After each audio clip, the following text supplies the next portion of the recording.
पाय आपटत एक लेकरू घरी आलं, वस्तूंची फेकाफेकी करत घरामध्ये गेलं. तिने सांजेची वेळ, रात्र झाली नव्हती, आई अशीच देवासमोर दिवा लावित होती. जगासमोर जे चालत नव्हतं ते घरामध्ये मध्ये मात्र चाललं. बाहेर जे बोलता येत नव्हतं ते लेकरू आई समोर बोललं. म्हणाला, खोटारडी आहेस तू आई, खोट्या मार्गावर चाललीस, आजपर्यंत माझ्याशी तू खोटच बोललीस. आशीर्वाद देताना काय म्हणतेस की माझं काहीच अडणार नाही आणि माझ्या बाबतीत कधीच काही वाईट मुळी घडणार नाही.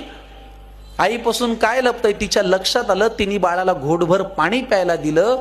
हुंदक्यांमधून वाट काढत पाणी पोटात गेलं. आई म्हणाली, आता सांग तुला काय झालं. तो म्हणाला, लोक आई विचित्र झालेत फार, सतत सगळे माझ्यावरती खाऊन असतात खार. त्यांच्या त्या अशांत अस्वस्थ नजरा मला कळतात, जाणवतं मला माझ्यावरती ते खूप खूप जळतात. बरं, माझ्याविषयी माझ्या माघारी बोलतात लोकांजवळ, मी पुढे जातोय ना माझा माझा, का पोटात यांच्या कळ. बरं, वाईट याचं वाटतं की या वाईट लोकांचा एक संघ झालाय आणि मी वाईट वागत नसून यांनी मला बाजूला केलाय. आई म्हणाली, बाळा तुला माझा प्रश्नच नाही कळला.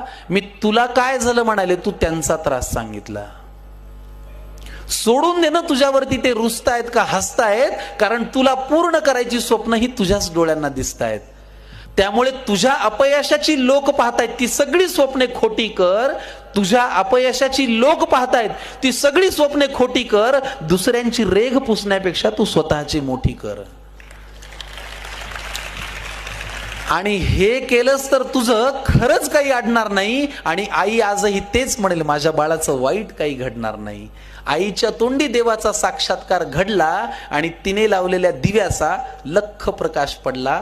तिने लावलेल्या दिव्याचा लख प्रकाश पडला. तर